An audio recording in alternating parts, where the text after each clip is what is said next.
White police officer arrests black woman for no reason, but regrets it when he finds out she's the mayor's wife. The evening air was cool against Michelle Harris's skin as she walked along the quiet street, a stark contrast to the sweltering day that had preceded it. She adjusted her scarf, the soft fabric a comforting presence against the chill. The recent rain had left the pavement slick, reflecting the soft glow of the streetlights like a mirror. Michelle's mind wandered, occupied with thoughts of the day's events and the tasks awaiting her at home. As she approached her parked car, a familiar sight caught her eye, a police cruiser, its lights flashing silently in the darkness. Her heart skipped a beat, an instinctive reaction she'd learned to suppress over the years. Being a black woman in America meant always being aware, always being prepared for the unexpected. Officer Mike Daniels stood beside her vehicle, his pale skin illuminated by the harsh glow of his flashlight. His crisp uniform and stern demeanor exuded an air of authority that made Michelle's stomach tighten. She watched as he crouched beside her car, pen in hand, jotting down notes with meticulous precision. Taking a deep breath to steady herself, Michelle approached. "Excuse me, officer, is there a problem?" Daniels straightened, his blue eyes meeting hers with a flash of surprise before settling into a practiced neutrality. "Good evening, ma'am. I'm issuing a citation for a parking violation." Michelle glanced at her car, confusion etched on her face. True, it wasn't perfectly aligned with the curb, but the street was deserted. "A ticket? For that? I've only been here a few minutes, and there's no one else around." Daniel's expression remained impassive, his gaze fixed on his notepad. "Rules are rules, ma'am. I'm afraid I have to follow procedure." Michelle felt a familiar frustration bubbling up inside her. She'd been here before. Not this exact situation, but similar ones. Moments where she felt singled out, where the rules seemed to apply differently to her than to others. She took another deep breath, trying to keep her voice calm and steady. "Officer, I understand you have a job to do, but surely there's room for some discretion here. It's late, the street's empty, and I was just running a quick errand." Daniels' jaw tightened almost imperceptibly, a flicker of annoyance passing through his eyes. "Ma'am, I understand it's frustrating, but my hands are tied. I'm just doing my job." The words stung more than Michelle wanted to admit. How many times had she heard that phrase used to justify unfair treatment? She felt her patience wearing thin, the weight of countless similar encounters pressing down on her. "Well, it feels like you're more interested in enforcing the letter of the law rather than using common sense," she said, unable to keep the edge out of her voice. Daniels didn't respond. He continued writing out the ticket, his movements methodical and detached. Michelle watched him, a sense of unease growing in the pit of her stomach. There was something about his rigid adherence to the rules that felt less about duty and more about asserting control. Just then, Daniels' radio crackled to life, breaking the tense silence. "Officer Daniels, we have a situation at 5th. Possible disturbance. Immediate assistance needed." Daniels' face shifted, concern replacing his earlier indifference. "Copy that. I'll head over immediately."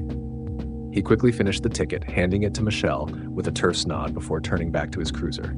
As he drove off, sirens blaring, Michelle stood there, ticket in hand, a mix of emotions swirling inside her. Anger at the unfairness of the situation, frustration at feeling powerless, and underneath it all, a gnawing fear that this encounter was just the beginning of something worse.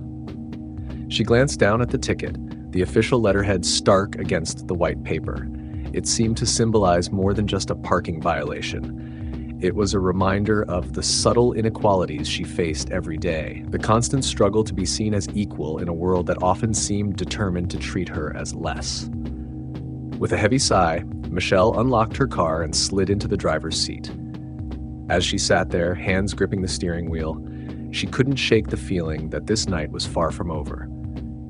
Little did she know how prophetic that feeling would prove to be.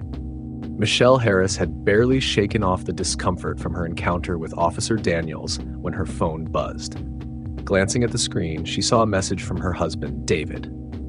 "Don't forget about the charity event tonight. Love you," it read.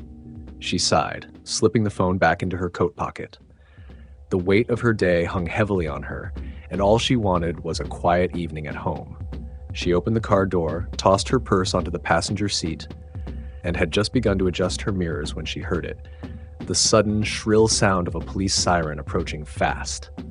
Her heart began to race as she glanced in the rearview mirror, recognizing the same police cruiser from earlier barreling down the street, lights flashing furiously. Before she could process what was happening, Officer Daniels pulled up beside her, his cruiser screeching to a halt. His face, which had been impassive earlier, now wore a hard, unreadable expression.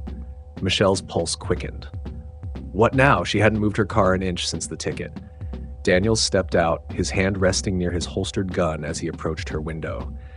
Michelle's fingers instinctively tightened around the steering wheel, her breath shallow as she watched him approach.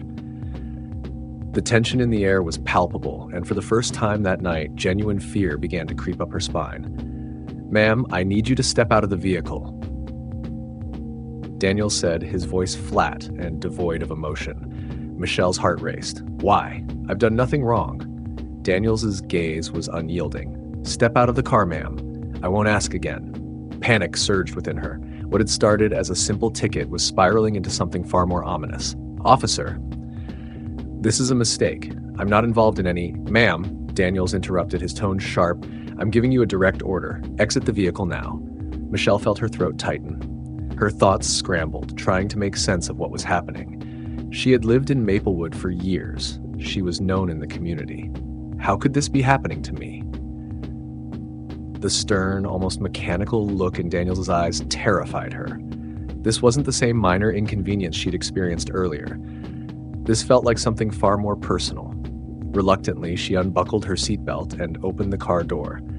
As she stepped out, her knees wobbled slightly, her fear barely held in check. She looked around, hoping to spot a neighbor or passerby, someone who could witness what was happening. But the street remained eerily empty, as if the world had fallen silent for this moment. Daniels stepped closer, his posture rigid. "Turn around and place your hands behind your back." Michelle's breath hitched. "What? Why? I haven't done anything wrong." "You're resisting a lawful order," Daniels replied, his voice hard, lacking any trace of empathy. "Now turn around." Michelle's hands trembled as she raised them defensively. "I'm not resisting. You can't do this. I have the right to know why." Without warning, Daniels grabbed her arm and twisted it behind her back. Michelle gasped in pain as cold metal snapped around her wrists. The world felt like it was spinning, her mind reeling from the sudden brutality. Her voice cracked as she pleaded, "Please, this is a mistake. I'm not." Daniels didn't respond. His grip was firm as he forced her toward the cruiser, the sound of her heels scraping the asphalt filling the silence. The humiliation of being manhandled in her own neighborhood was overwhelming, and for the first time, tears blurred her vision. As Daniels guided her into the back of the police car, Michelle's mind raced. This can't be happening. I'm not a criminal. I'm not a threat. But as the door slammed shut and she found herself trapped in the cold, sterile interior of the cruiser, reality set in with crushing weight. She was being arrested. For what? She still didn't know. Through the window, she watched as Daniels spoke into his radio, his words muffled but his tone clipped and professional. The disconnect between his calm exterior and the violence of his actions moments ago made Michelle's head spin. How could he act so normal after what he'd just done? As the cruiser pulled away from the curb, Michelle felt a wave of despair wash over her. Her thoughts turned to David, to the charity event they were supposed to attend. What would he think when she didn't show up? How long would it be before someone realized what had happened to her? The familiar streets of her neighborhood slipped by outside the window, but they felt alien now, as if she were seeing them through a distorted lens. Everything she thought she knew about her community, about justice, about her place in the world, seemed to be crumbling around her. As they drove toward the police station, Michelle closed her eyes, trying to steady her breathing. She knew she needed to stay calm, to think clearly. But as the reality of her situation sank in, one thought kept echoing through her mind. How had a simple parking ticket led to this nightmare? Michelle sat in the cold, dimly lit holding room at the station, her wrists aching from the tight handcuffs. The sterile smell of disinfectant lingered in the air, but all she could hear was her own rapid breathing and the soft hum of fluorescent lights above. Hours had passed. At least, it felt like hours, since Officer Daniels had marched her into the station. No one had told her what was happening. She hadn't been given a chance to call anyone, let alone her husband, David. She stared at the steel door in front of her, hoping, praying that someone would come in and explain that this was all some terrible mistake. But deep down, fear settled into her bones. She had heard the stories before, about wrongful arrests, about people being treated unjustly because of the color of their skin, but it had always been something distant, something that happened to other people. Never her. Never here in Maplewood, her hometown. The door creaked open, and her heart leaped into her throat. A tall man in a uniform, Sergeant Thompson, as his name tag indicated, stepped inside, his face etched with tension. He carried a clipboard but didn't glance at it as he looked down at her. "Mrs. Harris," he began, his voice steady but devoid of warmth. "You've been detained for resisting arrest and interfering with an officer. Do you understand the charges against you?" Michelle's mouth went dry. "What? Resisting? Interfering?" "No, there's been a mistake," she stammered, her voice cracking under the weight of disbelief. "I didn't resist anything. I was just trying to get home. I don't even know why I was arrested." Thompson raised an eyebrow but didn't respond immediately. Instead, he shifted slightly, glancing at the file on his clipboard before turning his gaze back to her. "Officer Daniels reported that you were argumentative and failed to comply with his instructions." Her mind raced, replaying the events. Argumentative? She had only asked why she was being forced out of her car. She hadn't resisted, hadn't even raised her voice in a way that would warrant arrest. "I asked why I was being arrested. That's it. I wasn't aggressive. I wasn't resisting." Her voice trembled with emotion as she fought to contain her frustration and fear. Sergeant Thompson regarded her for a moment longer, then sighed. "I'll review the details, but you'll need to remain here until we sort this out." He turned to leave, but just as he reached for the door handle, Michelle's voice rose in desperation. "I want to call my husband, please. I haven't been given a chance to speak to anyone." The sergeant paused, his fingers lingering on the door. His eyes softened slightly as if realizing, just for a moment, the gravity of what was happening. "I'll see what I can do," he muttered before stepping out and closing the door behind him.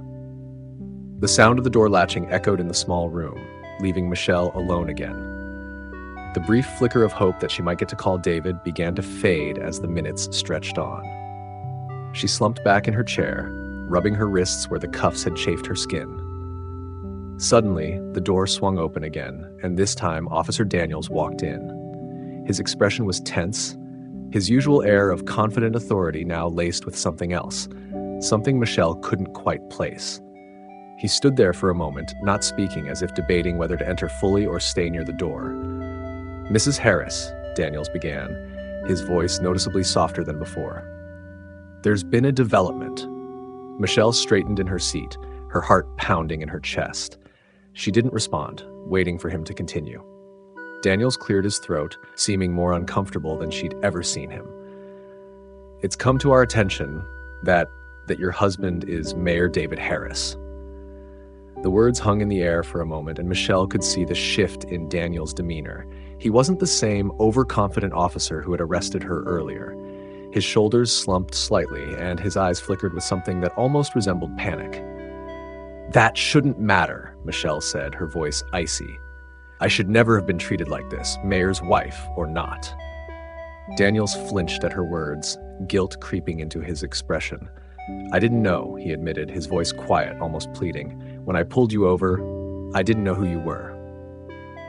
Michelle stood, unable to remain seated any longer. Anger boiled up inside her, mingling with the fear she had felt all night. "You didn't care who I was," she snapped. "You didn't care that I wasn't doing anything wrong. You just wanted to make an example of me because... What? I challenged you?" Daniel's face turned pale, and for the first time she saw genuine remorse in his eyes. "I was just following protocol. I didn't mean for it to go this far." "Protocol?"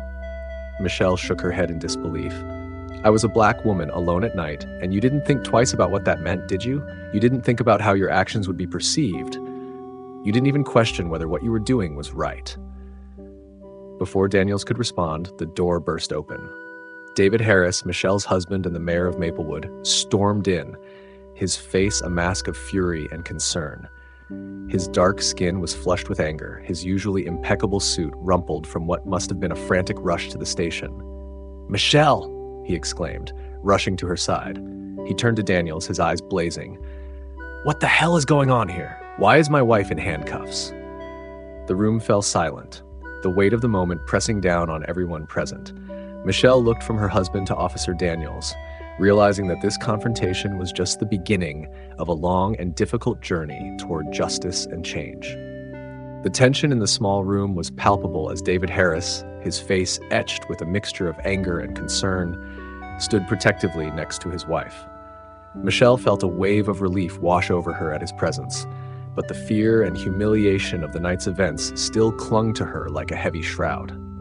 Officer Daniels, who had seemed so confident and authoritative earlier, now looked small and uncertain. His eyes darted between Michelle and David, the realization of his grave error evident in his nervous demeanor.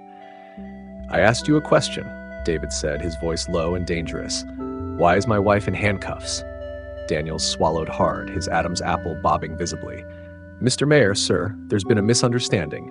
"A misunderstanding?" David's voice rose, filling the small room. "You arrested my wife for a parking violation? In what world is that a misunderstanding?" Michelle placed a gentle hand on her husband's arm, like her touch a silent request for calm. Despite her own turmoil, she knew that escalating the situation wouldn't help. "David," she said softly, "I'm okay. We need to handle this the right way." David took a deep breath, visibly trying to compose himself. He turned to Daniels, his eyes still blazing with barely contained fury. "Remove these handcuffs. Now." Daniels hesitated for a moment, then nodded, fumbling with the keys as he moved to unlock Michelle's restraints. As the cuffs fell away, Michelle rubbed her wrists, the relief of being free mingling with the lingering pain and indignity of her arrest. Just then, Sergeant Thompson re-entered the room, his face grave as he took in the scene before him. "Mayor Harris," he said, his voice carefully neutral, "I apologize for this situation. We're conducting a full review of the incident." "A full review?" David interrupted, his voice sharp. "My wife was wrongfully arrested, manhandled, and detained without cause. I want more than a review, Sergeant. I want accountability." Thompson nodded, his expression serious. "Of course, Mr. Mayor, we take these matters very seriously." "Do you?" Michelle spoke up, her voice quiet but firm. All eyes in the room turned to her. "Because from where I'm standing, it seems like the only reason this is being taken seriously now is because of who my husband is." "What about all the other people who don't have that privilege? What happens to them?" The room fell silent, the weight of her words hanging in the air. Daniels looked down at his feet, unable to meet Michelle's gaze. Thompson shifted uncomfortably, clearly unprepared for the directness of her challenge. David squeezed his wife's hand, a gesture of support and admiration. "Michelle's right," he said, addressing both Thompson and Daniels. "This isn't just about what happened tonight. It's about a systemic problem that needs to be addressed." He turned to Daniels, his voice firm but controlled. "Officer Daniels, I want a full report on my desk by tomorrow morning, detailing exactly what happened here, and I expect you to cooperate fully with the investigation that will follow." Daniels nodded, his face pale. "Yes, sir, I'm truly sorry for my actions. I never meant—" "Save it," David cut him off. "Your apologies mean nothing if they're not backed up by real change." Thompson cleared his throat. "Mayor Harris, Mrs. Harris, I assure you that we will conduct a thorough investigation. Officer Daniels will be placed on administrative leave pending the outcome." "That's not enough," Michelle interjected, her voice stronger now. She stood up, her posture straight despite the exhaustion that threatened to overwhelm her. "We need more than just an investigation into this one incident. We need a complete overhaul of how this department operates. Sensitivity training, community outreach, and a review of all policies and procedures. This can't happen again. Not to me. Not to anyone." David nodded in agreement. "I'll be calling an emergency city council meeting first thing in the morning. We're going to address this head on, and I expect full cooperation from the police department." Thompson nodded solemnly. "Of course, Mr. Mayor. We'll do whatever is necessary to regain the trust of the community." As they prepared to leave the station, Michelle turned to Daniels one last time. The anger she had felt earlier had been replaced by a deep, aching sadness. Officer Daniels, she said, her voice quiet but firm, I hope you understand the impact of what you've done. Not just to me, but to every person who looks like me and has to live in fear of encounters like this. I hope you use this as an opportunity to really examine your beliefs and actions. Daniels met her gaze, his eyes filled with remorse and shame. I will, Mrs. Harris. I promise you, I will. As they walked out of the station, David's arm protectively around Michelle's shoulders, both of them knew that this was just the beginning. The road ahead would be long and difficult, but they were committed to fighting for change, not just for themselves, but for their entire community. The cool night air hit Michelle's face as they stepped outside, and she took a deep breath, feeling as if she could finally exhale after hours of tension. The nightmare of her arrest was over, but the real work was just beginning.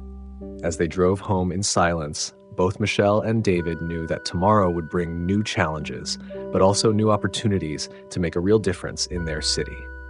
In the weeks that followed Michelle's wrongful arrest, the city of Maplewood found itself at the center of a storm. The incident ignited a firestorm of public outrage, sparking heated debates about racial profiling, police accountability, and systemic racism. For Michelle and David Harris, it was a time of intense scrutiny and relentless activity. Michelle sat in her living room, surrounded by stacks of papers and open laptops. The soft glow of the morning sun filtered through the curtains, casting a warm light on her determined face. She had thrown herself into research, poring over police procedures, civil rights laws, and community policing initiatives from across the country. David entered the room, 2 steaming mugs of coffee in his hands. He placed one beside Michelle and sat down next to her, his eyes filled with a mixture of concern and admiration. How are you holding up? He asked softly, noticing the dark circles under her eyes. Michelle looked up from her work, offering a tired smile. I'm okay. There's just so much to do, so much that needs to change. David nodded, taking her hand in his. I know, but remember, you don't have to carry this burden alone. We're in this together. Michelle squeezed his hand, grateful for his unwavering support. I know. It's just, every time I close my eyes, I'm back in that holding cell. I can't help but think about all the people who don't have the resources or the platform we do. Who fights for them? We do, David said firmly. That's why we're doing all of this, to make sure what happened to you never happens to anyone else in our city. Just then, Michelle's phone buzzed with a news alert. She picked it up, her eyes widening as she read the headline. Officer Daniels has issued a public statement, she said, her voice a mix of surprise and apprehension. They huddled together, reading the statement on Michelle's phone. Officer Daniels expressed deep remorse for his actions, acknowledging his own biases and the harm he had caused. He announced that he would be taking an extended leave of absence to undergo intensive bias training and community service. It's a start, Michelle said, her voice cautiously optimistic. But we need more than just one officer's epiphany. We need systemic change. David nodded in agreement. The emergency council meeting is this afternoon. Are you ready? Michelle took a deep breath, steeling herself for the challenge ahead, as ready as I'll ever be. Later that day, the Maplewood City Hall was packed to capacity. Community members, activists, and media personnel filled every available seat, with more people standing along the walls. The air was thick with tension and anticipation. As David called the meeting to order, Michelle sat in the front row, her back straight, her gaze steady. She listened as David outlined the events of her arrest and the subsequent investigation. The room fell silent as he spoke, the weight of his words hanging heavy in the air. What happened to my wife is not an isolated incident, David said, his voice firm and unwavering. It is a symptom of a larger problem that has gone unaddressed for far too long. Today we begin the process of real, lasting change in our police department and our community. He then introduced a comprehensive reform package, developed in collaboration with civil rights experts, community leaders, and progressive law enforcement professionals. The proposals included mandatory bias training for all officers, the establishment of a civilian oversight board, and a complete overhaul of use of force policies. As the council members debated the proposals, Michelle could feel the energy in the room shifting. There was resistance from some quarters and concerns about funding and implementation from others. But there was also a palpable sense of hope, a collective recognition that this was a pivotal moment for their city. When it came time for public comments, Michelle stood up, her heart pounding, but her resolve unshaken. She walked to the podium, feeling the eyes of the entire room upon her. "Good afternoon," she began, her voice clear and strong. "My name is Michelle Harris, and 2 weeks ago I was wrongfully arrested in my own neighborhood." She paused, allowing her words to sink in. "But I'm not here today to talk about what happened to me. I'm here to talk about what happens next, about the kind of community we want to be." Michelle spoke passionately about the need for change, not just in policies and procedures, but in hearts and minds. She shared stories of other community members who had faced similar experiences, giving voice to those who had long felt silenced. "This is our chance," she concluded, her eyes scanning the room. "Our chance to show that Maplewood can be a model of justice, equality, and community policing. It won't be easy. It will require hard work, uncomfortable conversations, and a willingness to confront our own biases. But I believe we are up to the challenge. I believe we can create a city where everyone feels safe, respected, and heard." As Michelle returned to her seat, the room erupted in applause. She could see tears in the eyes of some council members and determination in the faces of others. She knew this was just the beginning of a long journey, but for the first time since her arrest, she felt a surge of genuine hope. The council voted unanimously to adopt the reform package, setting in motion a series of changes that would reshape the Maplewood Police Department and the community at large. As Michelle and David left City Hall that evening, hand in hand, they were greeted by a crowd of supporters. Among them, Michelle spotted a familiar face, Officer Daniels, out of uniform, standing quietly at the edge of the crowd. Their eyes met, and Daniels gave a small, solemn nod. It wasn't forgiveness, not yet, but it was acknowledgement of the harm done, of the work ahead, and of the shared responsibility to do better. Michelle returned the nod, feeling the weight of the future on her shoulders. The path to change would be long and challenging, but looking at the diverse faces of her community gathered around her, she knew they wouldn't have to walk it alone. If you found this story impactful, don't forget to like and subscribe to our channel for more powerful stories that challenge us to reflect, grow, and bring about positive change. Together, we can make a difference. Stay tuned for more.